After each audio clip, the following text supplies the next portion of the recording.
मैं बाहर हॉल में लेटा हुआ था और मुझे बहुत ठंड लग रही थी। तभी मेरी चाची मुझे देखकर कहने लगी, यहाँ बहुत ज्यादा ठंड है, अगर यहाँ लेटोगे तो बीमार हो जाओगे। तुम एक काम करो, तुम खुशी के कमरे में जाकर लेट जाओ।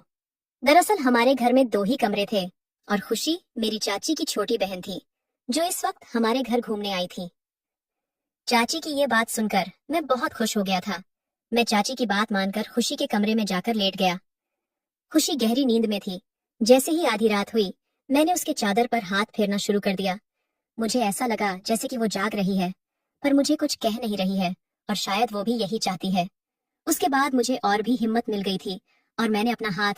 हेलो दोस्तों, आज की इस रोमांचक कहानी में आप सभी का स्वागत है। मेरा नाम समीर है। मैं ज्वाइंट फैमिली में रहता हूँ। मेरे पापा, मम्मी और चाचा चाची सब एक साथ रहते हैं। कुछ ही दिनों पहले मेरी चाची की छोटी बहन उनके पास रहने के लिए आई थी। वो मेरी चाची की सबसे छोटी बहन थी, इसलिए उसकी उम्र ज्यादा नहीं थी। वो करीब 22 साल की होगी। वो बहुत ज्यादा सुंदर थी, लेकिन मुझे उसे सुंदर कहने में शर्म आती थी और मुझे ये डर भी लगा रहता था कि कहीं वो ये सब चाची को न बता दे।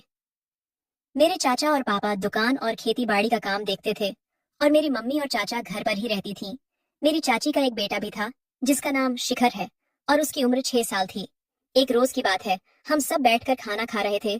तभी चाची ने मुझे बताया कि शिखर का जन्मदिन आने वाला है और उस पार्टी में उन्होंने अपने मायके वालों को भी इनवाइट किया है। ये सुनकर मैं बहुत खुश हो गया था। मैंने चाची से पूछा, तो फिर कौन कौन आ रहा है?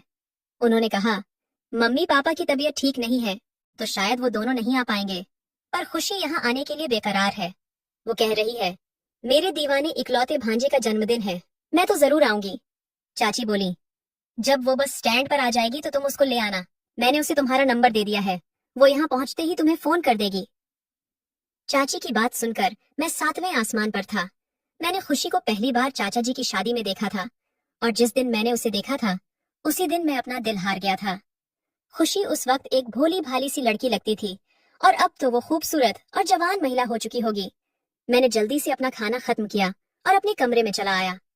मैंने अलमारी से नए कपड़े निकाले और उन्हें प्रेस करने लगा, क्योंकि आज मैं खुशी को अपनी तरफ आकर्षित करना चाहता था। मैं खुशी को लंबे समय से पसंद करता हूँ, पर आज मुझे ये जानना था कि वो भी मुझे पसंद करती है या नहीं। अब मैं खुशी के फोन का इंतजार कर रहा था। मैं बस यही सोच रहा था कि वो जल्दी से मुझे फोन करे और मैं दौड़ता हुआ उसके पास पहुंच जाऊं और उसे अपने गले से लगा लूं। पर एक हकीकत ये भी थी कि ये सब मैं सपने में ही सोच सकता था, क्योंकि असल में तो मैं कुछ भी नहीं कर सकता था। यही सब सोचते सोचते मैंने अपने कपड़ों पर प्रेस कर ली और नहाने के लिए बाथरूम में घुस गया। वैसे मैं कभी भी अपना फोन बाथरूम लेकर नहीं जाता था, पर आज खुशी की वजह से मैं अपना फोन बाथरूम में लेकर गया था ताकि समय से उसका फोन उठा सकूं। मैंने जल्दी से नहाया और अपने कपड़े पहनकर बाहर आ गया। आज मैंने अपना महंगा वाला परफ्यूम लगाया था, जिसे मैंने अब तक बाहर नहीं निकाला था। कुछ देर बाद मुझे एक अनजान नंबर से फोन आया। मैं समझ चुका था कि यह किसका नंबर है, क्योंकि इस वक्त खुशी के अलावा मुझे और कोई फोन नहीं कर सकता था। मैं जल्दी से फोन उठाया और मेरे कुछ बोलने से पहले ही सामने से एक मीठी सी आवाज आई, क्या आप समीर बोल रहे हो? मैंने कहा, हाँ मैं समीर बोल रहा हूँ, आप बताओ। वो बोली, मैं बस स्टैंड पर आ गई हूँ, आप मुझे लेने आ जाओ। इतना सुनते ही न जाने मुझे क्या होने लगा था। मैंने कहा, आप बस 10 मिनट रुको, मैं अभी आता हूँ, और इतना कहकर मैंने फोन काट दिया। मैं जल्दी से अपनी गाड़ी की चाबी ली और खुशी को लेने के लिए निकल गया। हमारे घर से बस स्टैंड तक 20 मिनट का रास्ता था। मैं तेजी से बाइक भगाकर 20 मिनट का रास्ता 15 मिनट में ही कवर कर लिया था। जैसे ही मैं बस स्टैंड पहुंचा और मैंने खुशी को देखा, तो मेरे होश ही उड़ गए। वो खिलखिलाती धूप में किसी परी की तरह लग रही थी। उसने ब्लैक कलर की एक ड्रेस पहन रखी थी और बाल खुले हुए थे। आसपास के सारे मर्दों की नजर उसी पर थी। उसकी लंबी हाइट, नीली आंखें, गोरा रंग और गदराया हुआ बदन हर मर्द के दिल को पिघला रही थी। मैंने ऐसी खूबसूरत बला आज तक नहीं देखी थी। मैं जल्दी से उसके पास पहुंच गया और बस उसे ही देखता रहा। वो दूध से भी ज्यादा सफेद थी। मैंने उसके हाथों से उसका बैग ले लिया और उसे अपनी बाइक पर बैठा लिया। आसपास के सारे लोग मुझे ही देख रहे थे, क्योंकि वो खूबसूरत बला अब मेरे साथ जा रही थी। मैंने उसका सारा सामान आगे रख लिया था और खुद थोड़ा पीछे होकर बैठ गया था। मैं बाइक चलाते वक्त जानबूझकर बार बार ब्रेक लगा रहा था। मैं जब भी ब्रेक लगाता था तो उसके गर्म उभार मेरी पीठ पर लगते थे। मैं उसे छू तो नहीं सकता था, पर यह सब करके मैं उन्हें महसूस कर पा रहा था। मैं बाइक के शीशे से उसके चांद जैसे चेहरे को देख रहा था और शायद उसने भी इस बात को महसूस कर लिया था। मैं बाइक इतनी धीरे चला रहा था कि साइकिल वाले लोग भी मुझसे आगे निकल रहे थे, पर मुझे इन सब बातों से कोई मतलब नहीं था, क्योंकि मैं अपनी खुशी को लेकर जा रहा था। मैं उसके साथ ज्यादा से ज्यादा समय बिताना चाहता था, इसलिए मुझे धीरे जाने में भी खुशी मिल रही थी। आखिर थोड़ी देर बाद वो मुझसे बोली, समीर, इससे अच्छा तो मैं पैदल ही घर चली जाती। मैंने मजाक में उससे कहा, मैंने कुछ ही दिनों पहले ड्राइविंग सीखी है, इसलिए अभी थोड़ा डर लग रहा है। मेरी बात सुनकर वो हंसने लगी। वो हंसते हुए और भी ज्यादा खूबसूरत लग रही थी, और इसी तरह बातें करते करते हम दोनों घर पहुंच गए। चाची अपनी बहन को देखकर बहुत ज्यादा खुश हो गई थीं। उन्होंने खुशी को देखकर उसे अपने गले लगा लिया। शिखर भी अपनी मौसी को देखकर बहुत ज्यादा खुश हो रहा था। अगले दिन शिखर का जन्मदिन था और हमने अपने घर में एक छोटी सी पार्टी रखी थी। इस पार्टी में हमने अपने रिश्तेदारों को नहीं बुलाया था, लेकिन गांव के सभी दोस्तों को बुलाया था। रात में पार्टी शुरू होने वाली थी और सब अपने मनपसंद के कपड़े पहन रहे थे, पर मैं चाहता था कि खुशी पहले तैयार हो जाए ताकि मैं उसके साथ मैचिंग कपड़े पहन सकूं। कुछ देर बाद खुशी तैयार होकर बाहर निकली और उसने रेड कलर का सूट पहन रखा था। उस सूट में वो बहुत हसीन लग रही थी। मैंने जैसे ही देखा कि खुशी ने लाल रंग का सूट पहना है, मैं तुरंत बाजार गया और अपने लिए लाल रंग की शर्ट ले आया। मुझे लगा कि खुशी को यह देखकर अच्छा लगेगा, पर उसने मेरी इन छोटी छोटी हरकतों पर ज्यादा ध्यान ही नहीं दिया। पार्टी शुरू हो चुकी थी और सब पार्टी एंजॉय कर रहे थे। खुशी शिखर के आसपास ही घूम रही थी और मुझे उसके साथ वक्त ही नहीं मिल पा रहा था। रात के 12 बजे पार्टी खत्म हुई और खाना खाने के बाद सब लोग अपने अपने घर चले गए। हम सबने भी अपने कपड़े चेंज किया और सोने के लिए अपने अपने कमरों में पहुंच गए। शिखर हमेशा से मेरे पास ही सोता था, पर आज उसने जिद पकड़ रखी थी कि मैं मौसी के साथ ही सोऊंगा। मैंने चाची से कहा, कोई बात नहीं, आज उसे अपनी मौसी के साथ सो जाने दो। खुशी और शिखर को मेरे कमरे में लेट जाने दो और मैं बाहर हॉल में सो जाऊंगा। इसके बाद शिखर और उसकी मौसी मेरे कमरे में मेरे बेड पर लेट गए। मैं थोड़ी देर बाहर टहलने के लिए चला गया और वापस आकर हॉल में ही सो गया। बाहर बहुत ज्यादा ठंड थी, फिर भी मैंने सोचा कि किसी को डिस्टर्ब नहीं करूंगा। ठंड से अपना ध्यान भटकाने के लिए मैं अपना फोन चलाने लग गया।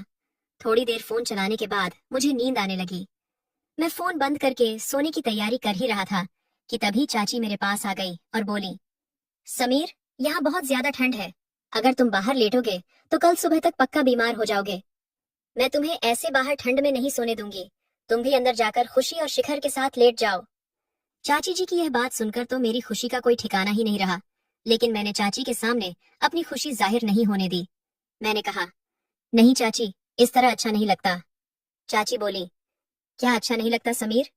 मैं कह रही हूँ ना कि अंदर जाकर लेट जाओ। और इतना कहकर उन्होंने मेरा हाथ पकड़ लिया और मुझे अंदर ले आई। मैंने देखा कि शिखर बड़े आराम से अपनी मौसी के साथ सो रहा है और खुशी भी सोते हुए किसी हसीन परी की तरह लग रही है। चाची ने खुशी को जगाया और उससे कहा, खुशी, शिखर को अपनी तरफ खींच लो। समीर बाहर ठंड में सो रहा था, इसलिए मैं उसे अंदर ले आई हूँ।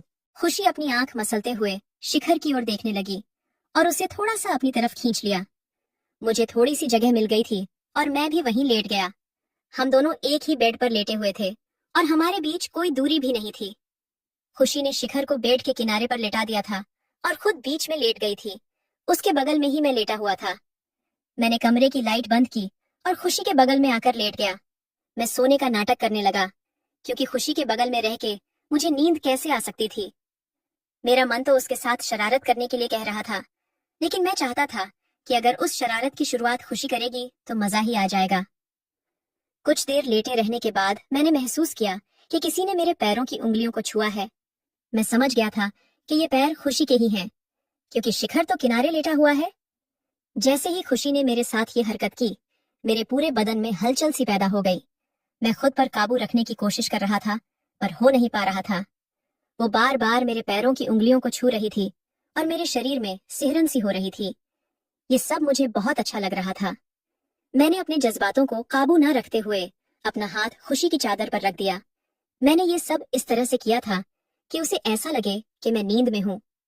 कुछ देर बाद मैंने हाथ उसके हाथ पर रख दिया, पर अचानक से न जाने क्या हुआ, उसने मुझे लगे लगा लिया। जैसे ही उसने मुझे गले लगाया, वैसे ही मेरे पूरे शरीर में करंट दौड़ गया। पर फिर भी मैं खुद पर काबू रख रहा था, क्योंकि मैं चाहता था कि पहली हरकत खुशी ही करे।